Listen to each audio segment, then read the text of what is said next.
Hey, good morning, family. So, Reginald Martin here of Kemetic Center Living, where ancient wisdom meets modern awakening. And I do that by helping you to go from believing to knowing, okay? And this is a huge distinction, family. And I want to talk today about to me, this a dangerous idea that keeps being passed around about Thoth the Atlantean, you know. Well, it's the Egyptian Thoth or Djehuti. Okay, so that's where this idea came from. But one person in particular, Billy Carson, talks about Thoth as a literal person that has lived. Okay, and I disagree with him on that wholeheartedly. And I'm not just saying I disagree with it. I back it up with content, okay? And I back it up with my research and my study. And I'll connect you to a couple of resources here later that you can look and decide for yourself. Hey, family. Quick addendum on Billy Carson. And I want to say, unequivocally, that this is not about me trying to vilify him in any kind of way. That debate that he had, I think he got undressed, and well, I don't think he did. But part of the problem was he was even arguing with the dude in his wheelhouse, about the Bible and stuff like that. But you can't argue with a Christian about the Bible because they got 2,000 years of data and documents to back up whatever the twisted view that they might have. But at any rate, I do not agree with how he handled it afterwards because he got undressed. And rather than going and getting better, and to me, researching and finding out more that he got undressed on, that was an opportunity for him to grow. And instead of growing from it and doing better and being better, because there's a lot of misinformation that he's spread, okay? And instead of being better, he's tried to squash it. He was vindictive, and he did a lot of different things that I don't agree with. So, but again, not to vilify him. This is just to say, hey, family, don't just put blind trust in anyone, okay? Ever. Question that information. And if you find something that's not correct, call them on it. But don't just stay in belief. Belief is no more than an opinion.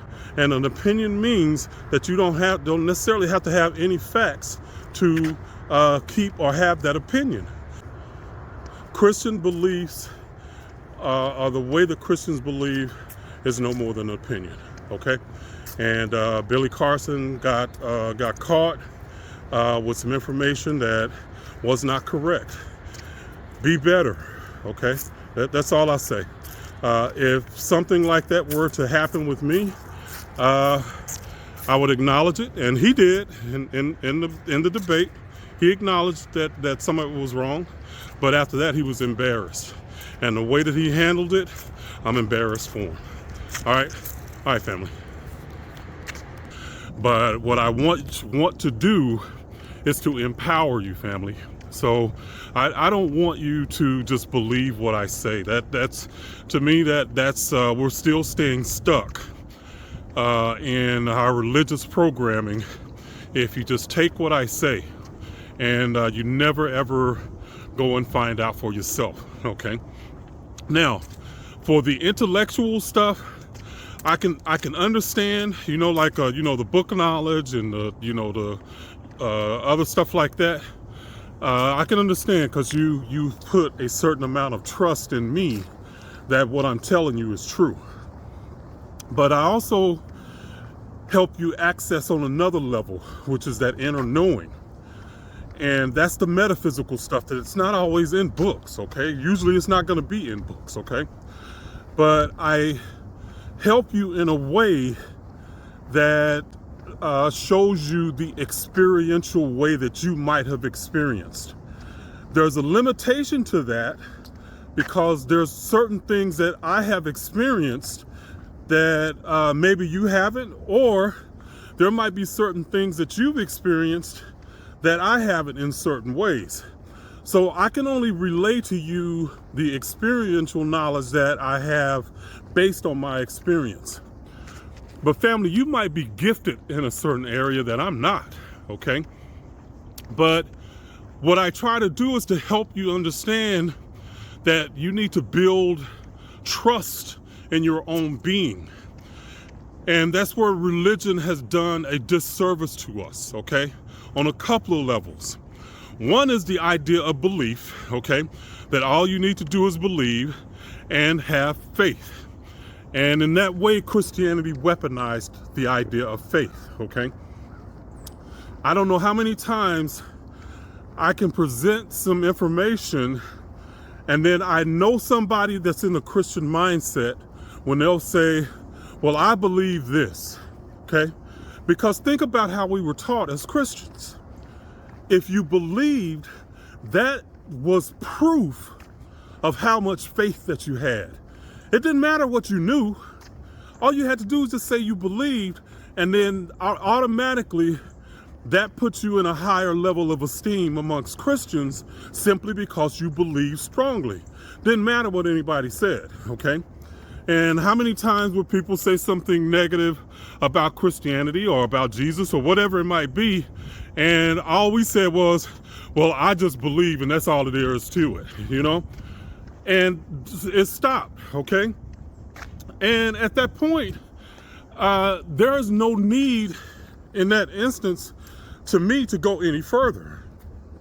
Because if a person believes and they have faith that way, you don't have to prove a damn thing to me. It's all about what you believe and what works for you. And if it works for you, I'm telling you to keep on believing.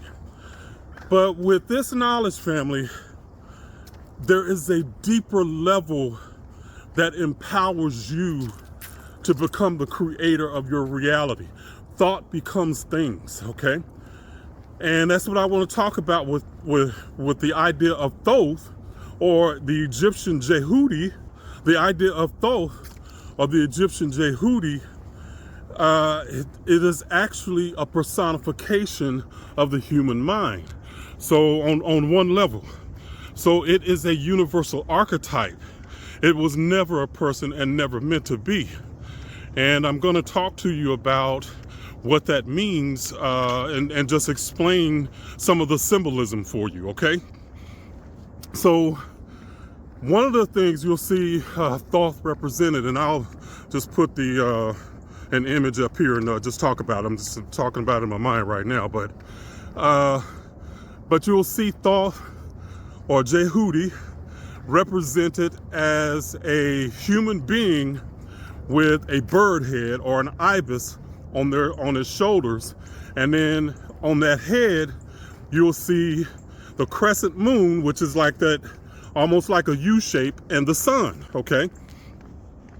Family, the Egyptian symbolism is deeper than it's real deep. Okay? It's deeper than a mother. All right?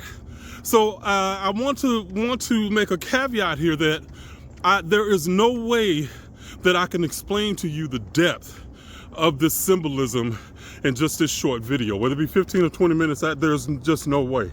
I mean, I literally have created a course that is the Esoteric Adept, that you can study that, and that course is like 5 or 6 hours long.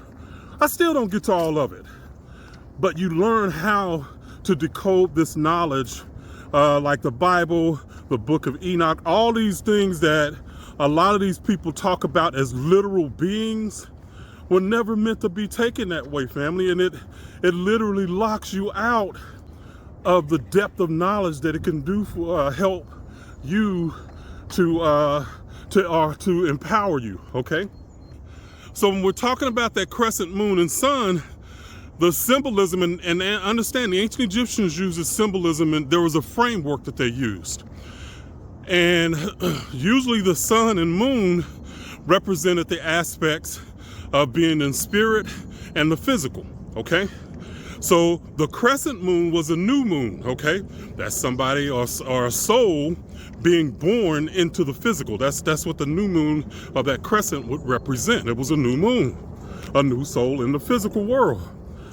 The moon, when did you see the moon? Well, at night, you know, usually it's at night, okay? And so the moon, the nighttime or the dark represented when we descended into matter. We descended from the light into the dark, okay? Well, if you look at the glyph of Djehuti or Thoth, you will see that he has an ibis head, and then there's like this little half sphere, and then you have two lines, and then you have the little man at the back that's a determinative, okay? This is telling you who that particular glyph is talking about, okay? That ibis head, the bird represents the idea of the ability to gain higher knowledge, okay? So anytime you see a bird or a head on the bird of an animal or a head on the bird of a human being, that's what they're symbolically saying is that this particular netter or this particular function of nature enables you to get higher knowledge, okay? To tap into your higher self or tap into the heavens, okay? But the bird is a natural symbol as well, okay? The ibis has the ability to forage for its food in murky water, okay? So the symbols always represented the purest way that they could represent this metaphysical knowledge, okay? The purest analogy that they could represent this metaphysical knowledge. But the ibis could go through or look through murky water and still find the food that it needed to feed itself, okay? So that's one way that the ibis, one reason why the ibis was used. But understand that Djehuti is a netter, not a god. The ancient Egyptians did not worship. That is a religious and a modern idea that they worship these ideas, okay? They didn't worship netters. They were explaining to you a function, a universal function that is within you, okay? So they represented Djehuti as the ibis with the sun and giving you the clue that this ibis is in the physical or a soul in the physical with the sun and the crescent moon. That means that person is immersed, but that bird has the ability to fly up in a sense, and I'm just using terminology to help you understand the idea, okay? But the bird can fly up to get higher knowledge, but it can also forage in the depths of the earth and gain knowledge there, okay? So it could bring knowledge from the heavens and then to the earth, but it also brought knowledge from earth to the heavens, okay? That's why they used the ibis. In the symbolism, you will see two slashes, okay? The slashes simply mean duality. In other words, the mind is within the duality of physical life, okay? And so that's what that means. But it is a messenger, okay? It is the ability to translate. That's another way to look at that. That Djehuti was a translator. So could translate knowledge from earth to heaven and can translate the knowledge from the heavens to earth, okay? You can gain the knowledge from your higher self, okay? So it is an inner aspect of you. That semicircle is the symbol of something that is within. It's a symbol usually that is attached to the feminine, okay? If you'll notice my symbols of Ma'at, Isis, Nephthys, all of them are going to have that semicircle. But Djehuti has it too, okay? But that's because it is representing the idea of the feminine, or our inner state, okay? This is universal, family. So it's not, the divine feminine is not just about women, okay? It's something that is about a soul, okay? Then that's the perspective that they were trying to get over to us, is that it is our inner states that we develop who we are, and who we are is the soul, not the physical body. This is just the avatar, okay? This is just something that the soul uses as a tool, in a sense, to learn, all right? So that's one way to look at Thoth or Djehuti. It was not a physical being, family, and again, I'm going to ask you to check me on this, okay? I'm going to ask you to look this up. And there's a couple of videos that I've done that really get into more in depth on this. And I'll just put the videos up here. I don't remember the titles right offhand. They were months ago that I did them. But one is about, it talks about Enoch, but it's actually just talking about the title has something about Enoch, but it's actually talking about the Egyptian framework that Djehuti comes from, okay? And how to look at that framework. So I set it up for you, family. I built a case for you to understand Thoth is not a human being, never was, okay? None of the Egyptian netters were human beings. And I see people going around talking about them from a literal perspective, as if they lived. But the Egyptians did not think like that. That's not the information that they were passing along to us. Osiris, Isis, Nephthys, Horus, all of them represent universal functions of nature that is within us, okay? All of them. Those same functions are renamed in the Bible, but what they are is hidden because we literalize it and historicized a lot of it, okay? That's how it's hidden from us, and then we get locked out of the depth of knowledge that could literally empower us, to train us and tell us how powerful that our minds are in this reality, okay? While we're in this nighttime, because that's how the ancients represented it, was that we went from the sun and the heavens, went from the light into the night when we incarnated into a body, okay? That's just a general framework that they talked about these ideas. So whether it's Djehuti, Moses, Noah, Jesus, all of them follow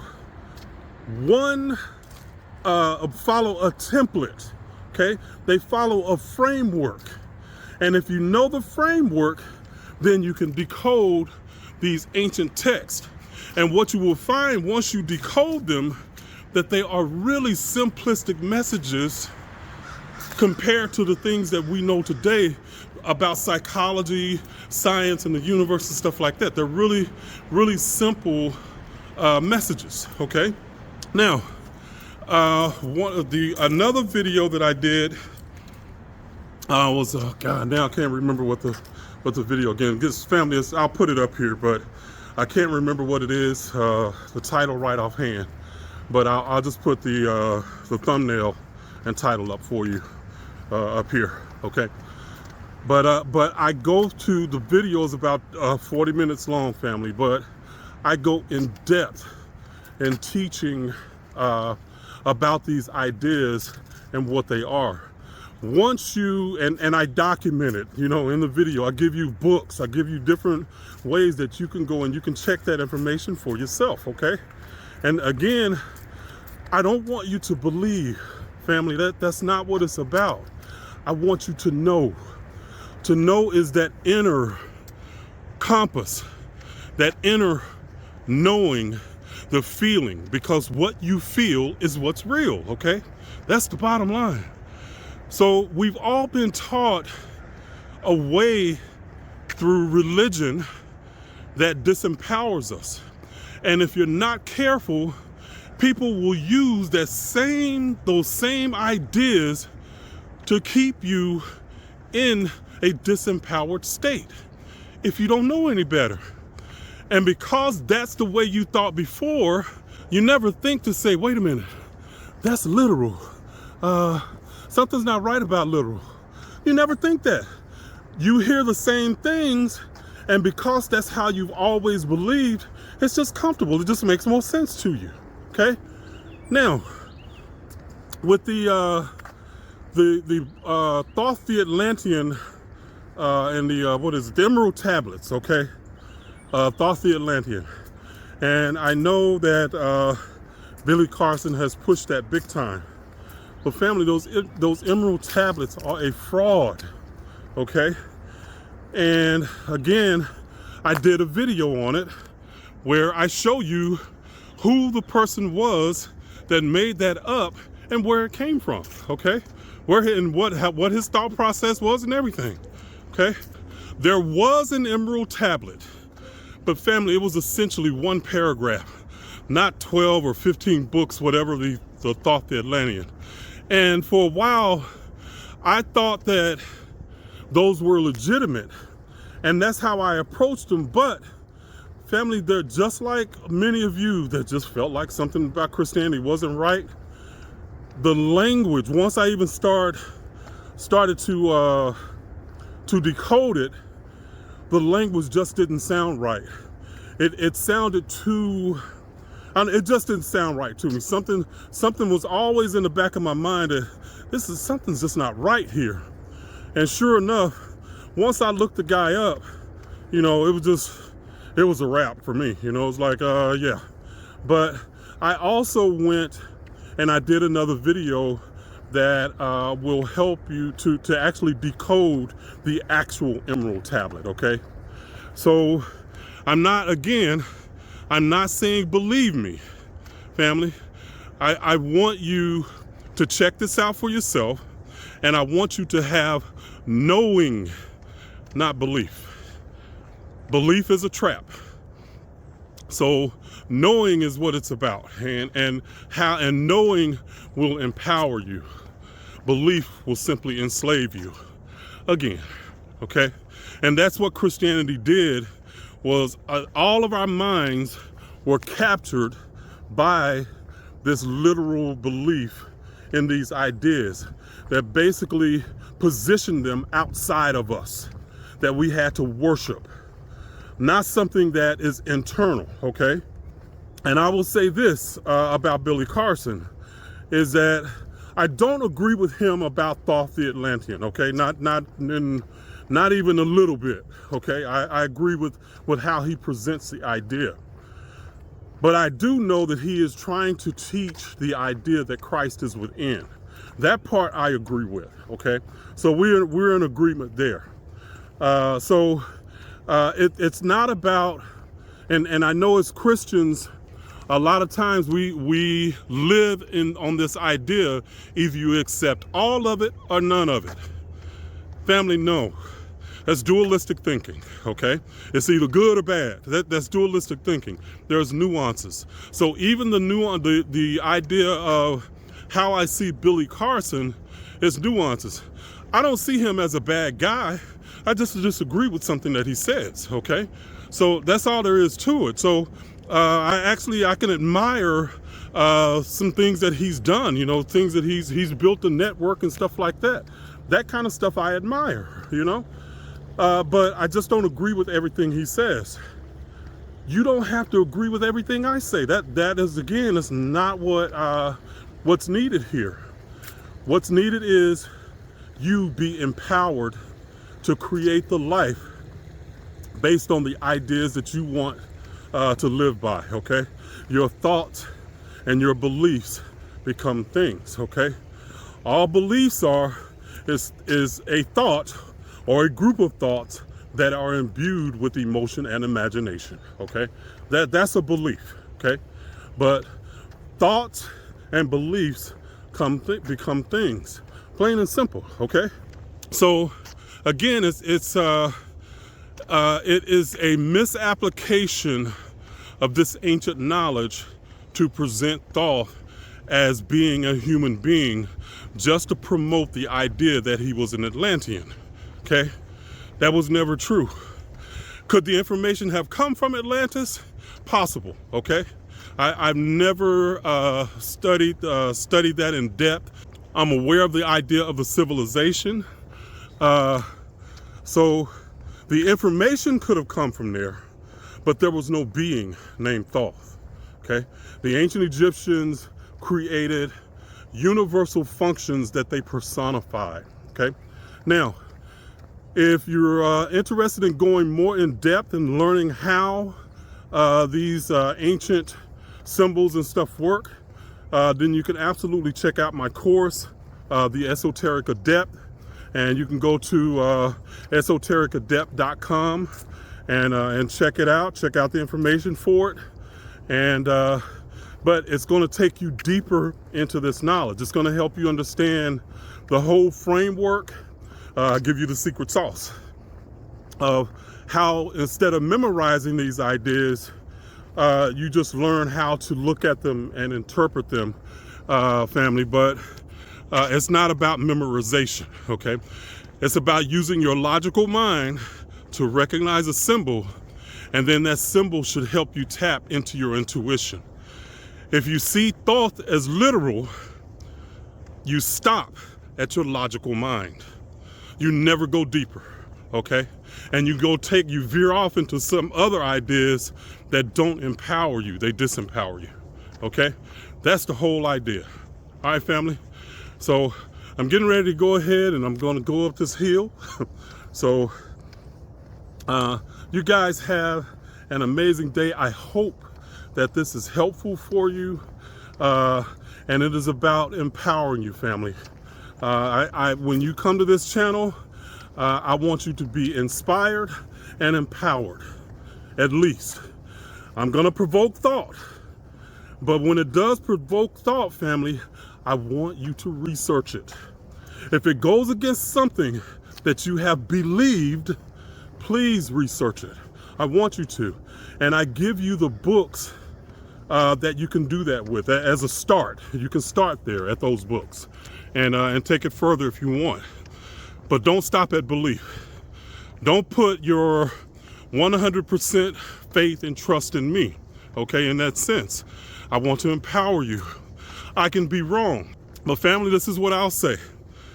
If I'm wrong, and I get new information to show that I was wrong about something, I am going to tell you about that new information, okay? And that's one of the videos I did. The first thing, I just finished walking up that hill. The video that I did, when I did it, I thought that maybe the Thoth the Atlantean stuff could be real. So I kind of did it from that perspective, okay? But once I found new information, I did another video on it to show you what the truth was, okay? And even that video, it doesn't go into detail. It just goes about Thoth the Atlantean. That's not the focus. The focus is on helping you understand the framework. So from that perspective, it's still very valuable, okay, for you. But again, it's about empowering you, family. That's my purpose. My purpose is to inspire and empower, and to the best of my ability. But if I don't know something, family, these are the words you're going to hear from me. I don't know. I don't want to present myself as a repository of all knowledge. That's stupid. That would be stupid and egomaniacal for me to even think that I could represent that idea of having all knowledge. No. Family, I have a lot of knowledge. I studied a lot of stuff over the years, but I am still learning, and I love it. I love learning and researching, okay? And so this is the channel for those of you that love to do that, okay, that want knowledge that you can build on. That's what it's for. All right, family. All right, I'm out of here, and y'all have an amazing day, okay? Reginald Martin, out.